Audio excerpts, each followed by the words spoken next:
Yes. Partager avec le petit plus ou avec le petit écran, comme tu veux, selon Alors, attends. Hop. Et puis voilà. N'hésitez pas aussi, j'ai vu que dans le pad, n'hésitez pas à poser des questions. C'est bon, du coup, Julien? Allez, ouais, on voit très très bien. Je te laisse la main. Bon, bah, nickel. Donc, bonjour à tous, je suis Florian, donc géomaticien à la communauté de communes du Pays de Lunel et également contributeur sur Géotribu. Donc aujourd'hui, je vais vous présenter comment j'ai créé des cartes topographiques avec QGIS. Attends, juste, je me permets, est-ce que tu peux déplacer le petit truc qui s'appelle Vous partager Firefox là? Ah yes. Je crois que tu peux le déplacer, ouais. Voilà. Si je le mets là, c'est bon. C'est bon? Super, c'est bon. Ok. Et donc, la carte topographique, qu'est-ce que c'est? C'est une carte à échelle réduite qui représente le relief, qui est matérialisé par des courbes de niveau et des effets d'ombrage, ainsi que l'environnement et les aménagements urbains qui sont symbolisés, enfin, qu'on représente généralement sur la carte. Donc, il y a le bâti, les routes, les forêts, les rivières. C'est tout ce qui caractérise le territoire et qui participe de la richesse de cette carte topographique. Donc, on l'associe généralement au 1/25 millième, et c'est la carte que l'IGN appelle plus communément le scan 25, comme on peut le voir sur la vignette de droite. Donc pour recontextualiser un peu mon intérêt pour la création de ce type de carte, je vous propose cette petite frise explicative, et notamment, on va dire, la saison 1 de ce diaporama, sur lequel on va démarrer, donc qui est la création de cartes topographiques à partir des données OpenStreetMap. Donc on peut dire que ça a démarré un peu grâce à l'IGN, et une expatriation à l'étranger. J'étais utilisateur régulier de la baie Topo, et comme je démarrais une activité d'indépendant, je n'étais pas ayant droit du coup. Et autre point, c'est que comme je venais de m'installer dans un pays où l'accès à l'information SIG était limité, je me suis vite rendu compte que j'allais devoir trouver des alternatives ouvertes, et entre guillemets sans frontières. Donc j'avais démarré un premier projet qui s'appelle OSM2IGEO, et qui permet de générer de pseudo-BD-topo en utilisant les capacités de GEDAL et de GR pour convertir et mettre en forme ces données OpenStreetMap. Donc, je ne vais pas détailler plus que ça ce projet aujourd'hui, mais il est accessible et documenté. C'est juste pour vous expliquer que ces pseudo-BD-topo, du coup, qui ont été générés, elles ont été réutilisées pour aller plus loin et pour produire des cartes topographiques ouvertes et sans frontières, donc à l'aide de QGIS. Et c'est le second projet que j'ai nommé OSM2IGEO Topo, donc que je vais vous détailler juste après. Pour être clair, ce projet, il n'avait pas vocation à remplacer le scan 25 de l'IGN. Hein. Il s'agit plutôt de montrer ce qu'on peut faire avec QGIS et comment on peut, à partir d'un simple ordinateur, produire une cartographie France entière. Donc pour créer une carte topographique, ça nécessite des données, comme je viens de vous le dire. Donc je me suis appuyé sur les données OpenStreetMap que j'ai retraitées, et notamment pour représenter l'environnement et les aménagements humains. Pour la partie relief, la BDLT 25 mètres n'étant pas encore accessible et ouverte, j'avais fait le choix d'utiliser les données du programme européen Copernicus EUDEM, dont la résolution du produit est de 25 mètres pour une précision verticale de plus ou moins 7 mètres. Alors oui, c'est un modèle numérique plutôt de surface, on n'est pas sur un modèle numérique de terrain en tant que tel, mais à défaut de mieux et pour représenter les grandes tendances altimétriques, cela m'avait semblé suffisant. Donc, et toujours dans cette idée de carte, on va dire, sans frontières, le UDEM a l'avantage de couvrir l'intégralité de l'Europe. Donc, maintenant que la BDLT elle est ouverte, et pour préparer cette présentation, j'ai utilisé QGIS pour réaliser une petite comparaison visuelle du coup entre les deux. Donc, je vais générer des courbes de niveau à partir des deux jeux de données. Donc, on voit bien qu'il y a des différences, mais globalement, on perçoit bien les tendances altimétriques du terrain. Donc, continuons maintenant sur nos données altimétriques avec la représentation du relief. Donc, les tuiles du modèle numérique EUDEM, elles sont gigantesques. Il faut savoir qu'une tuile, elle couvre quasiment l'intégralité de la France. Et moi, j'avais des données du coup SM qui couvraient les anciennes régions. Donc, j'ai d'abord utilisé GEDAL pour découper le modèle numérique suivant l'emprise des anciennes régions. Et ensuite, j'ai voulu utiliser la possibilité de réaliser des ombrages directement dans QGIS. Le problème, c'est que je me suis confronté à un problème de rendu. En fait, j'obtiens bien l'ombrage, mais j'ai des démarcations dans QGIS comme si on utilisait un système de rendu tuilé, comme si QGIS utilisait un système de rendu tuilé et que le raccord entre ces tuiles se faisait mal. Alors ça passe peut-être pas bien, ça ressort peut-être pas bien sur la présentation, mais ça faisait des lignes, en fait, des lignes droites qui ressortaient de visu dans le rendu QGIS et à l'impression.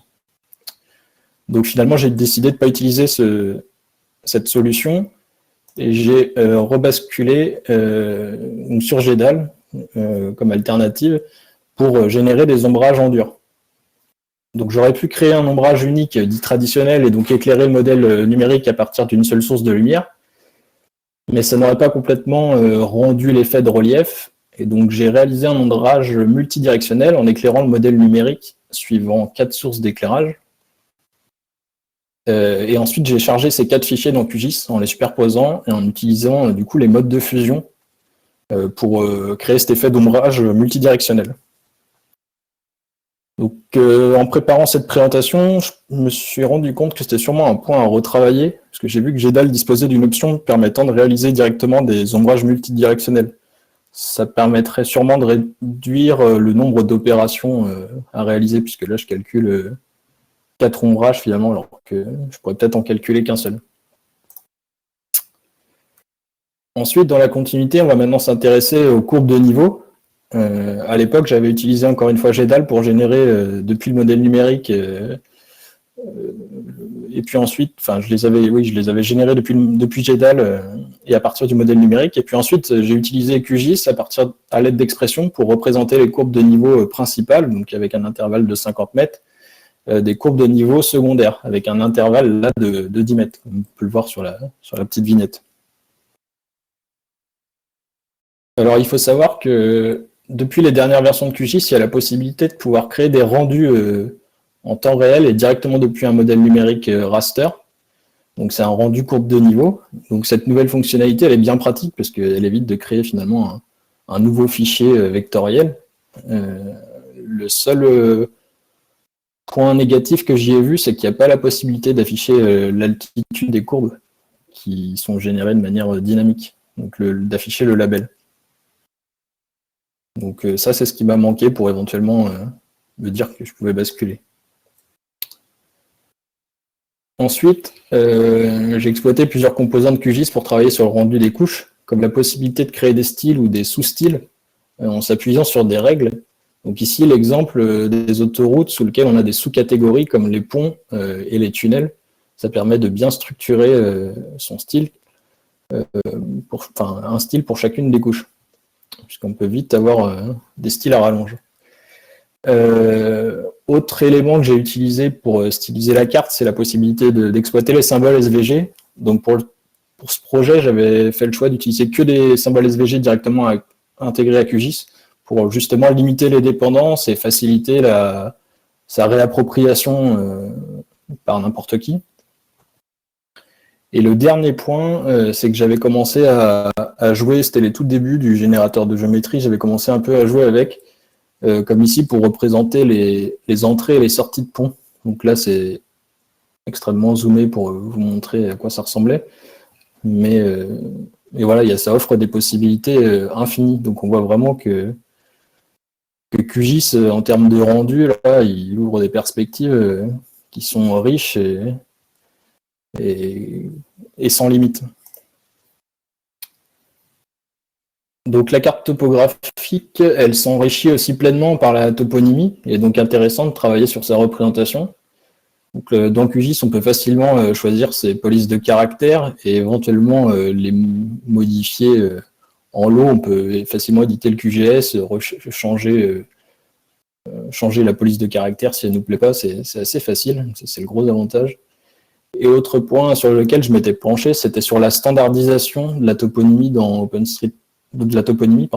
Dans OpenStreetMap, les toponymes ne sont pas toujours bien renseignés, du moins ils ne respectent pas toujours des règles de toponymie. Donc je m'étais appuyé sur la charte de toponymie de l'IGN, c'est un document PDF que je n'ai pas retrouvé en ligne, mais que je pourrais communiquer par ailleurs, dans lequel l'IGN décrit toutes les règles à appliquer. Donc j'avais créé une expression QGIS, sûrement perfectible, mais qui permettait d'harmoniser facilement cette toponymie.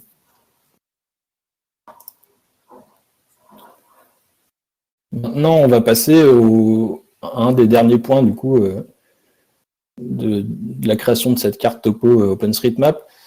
C'était l'export sous forme de tuiles de cette cartographie, comme peut le faire l'IGN. En fait, l'IGN il fournit des tuiles de 10 km par 10 km du scan 25. Et donc là, l'idée, ça a été de créer un modèle d'impression, donc avec une taille définie de 400 mm de côté et basé sur l'échelle fixe du 1,25 millième. Et deuxièmement, c'était d'utiliser les fonctionnalités de l'Atlas, donc en m'appuyant sur une grille de 10 km de côté préalablement générée sur l'intégralité de la France. Donc ça représentait, si je dis pas de bêtises, plus de 6000 tuiles. Voilà, pour segmenter finalement l'impression. Et ensuite, j'ai créé une expression pour standardiser et nommer le nom de la tuile en sortie, avec la date, le nom du projet, et puis les coordonnées XY de la tuile, enfin, comme peut le faire l'IGN. Donc j'aurais pu m'arrêter finalement à ce simple export et puis lancer l'impression directement depuis QGIS.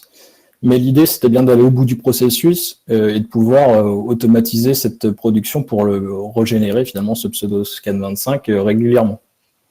Donc pour ce faire, j'utilise un script Python qui peut être lancé du coup en ligne de commande et qu'on peut programmer. Et en gros, le script, il ouvre QGIS en sous-marin, il charge le projet, il lance l'export des tuiles et il ferme QGIS une fois l'opération terminée. Donc ce script, il est assez intéressant puisqu'il permet de produire et de relancer des impressions de cartes régulièrement, donc soit chaque jour, chaque semaine, en fonction des besoins. Donc ça, c'est super intéressant. Hop. Et donc voilà le résultat sur l'ancienne région Auvergne. Donc ça, je l'ai relancé dans la semaine. Donc on peut voir la vue globale sur l'ancienne région Auvergne, un zoom sur Saint-Flour et un autre zoom sur Clermont-Ferrand. Grosso modo, je le lance sur un ordi là, qui a une dizaine d'années. Il faut compter 3-4 heures pour produire une région.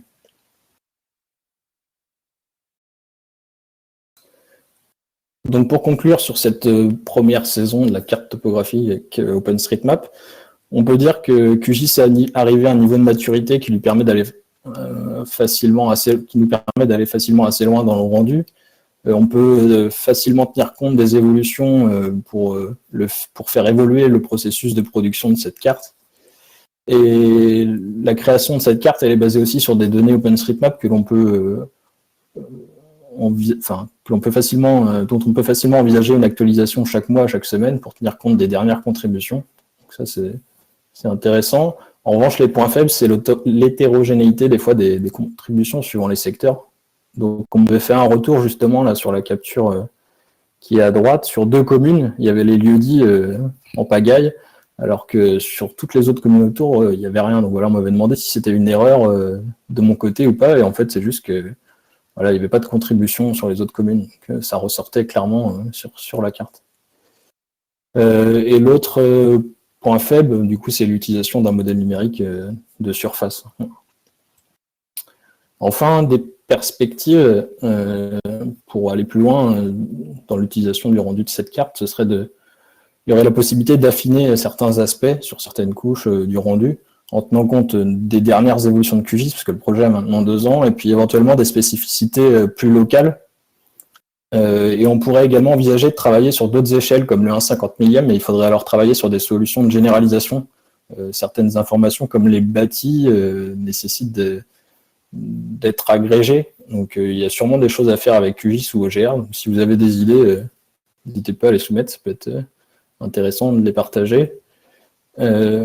L'autre point, c'est que je m'étais concentré essentiellement sur la production de tuiles au formatif, mais ce serait pertinent d'élargir l'offre d'accès, donc en exploitant pourquoi pas QGIS Server pour fournir des flux, ou en exportant le rendu sous forme de tuiles XYZ.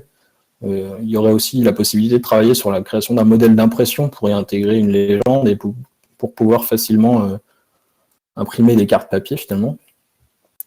Et enfin, le dernier point, ce serait peut-être d'étendre cette production à d'autres territoires.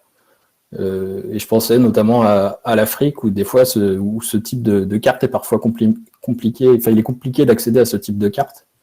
Donc ça, voilà, c'est des perspectives que j'avais envisagées. Ah, pardon, j'avais oublié de switcher sur la diapo.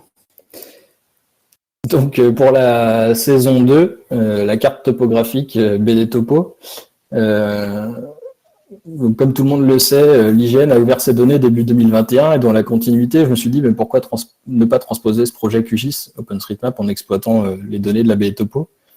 Et en parallèle, j'ai vu un autre intérêt, celui d'avoir un fond de carte vectoriel qui parle à tous et qui est à jour. Donc si je vous parle de cette carte actualisée, c'est que l'IGN actualise le scan 25 sur des pas de temps beaucoup plus importants, qui sont plus importants que ne le sont les données de la BD Topo. Et comme on peut le voir sur cette carte, si la BD Topo elle est mise à jour tous les 6 mois, ou tous les 3 mois, c'est pas forcément le cas du scan 25. Donc, le projet OpenStreetMap a été adapté aux données et aux spécificités de la BD Topo. Au final, cette migration, elle s'est faite sans trop de problèmes. Je me suis essentiellement appuyé sur les possibilités de copier-coller les styles entre les deux couches en adaptant les différentes règles associées. Le projet QGIS, il est accessible via l'article Géotribu que j'avais réalisé à l'époque. Et après avoir récupéré le projet, il suffit simplement de l'intégrer à la racine des données et de l'ouvrir. Et ensuite, libre à vous de l'amender et d'y rajouter un modèle numérique de terrain ainsi que les courbes de niveau. Voilà, donc là, on a plus l'environnement et l'aménagement humain, mais il faut réintégrer les données de relief. Donc, je me suis amusé à faire un petit export sur Clermont-Ferrand en prévision de cette journée, donc ça vous donne un aperçu du rendu. Donc tout ça, c'est dans QGIS.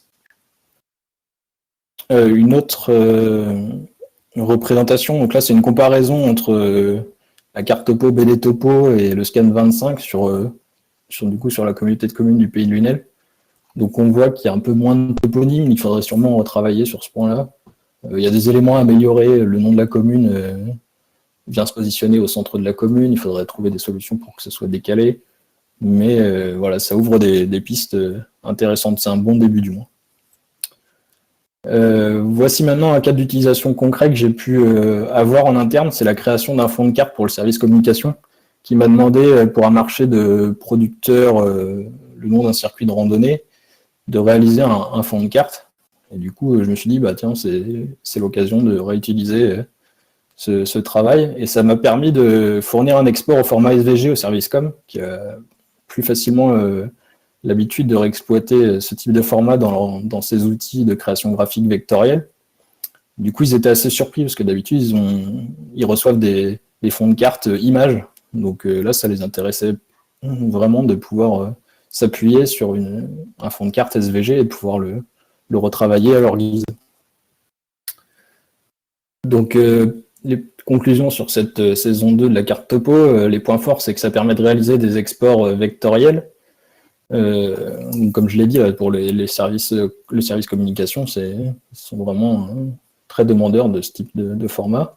Ça permet aussi de personnaliser le fond de carte et d'ajouter des données complémentaires.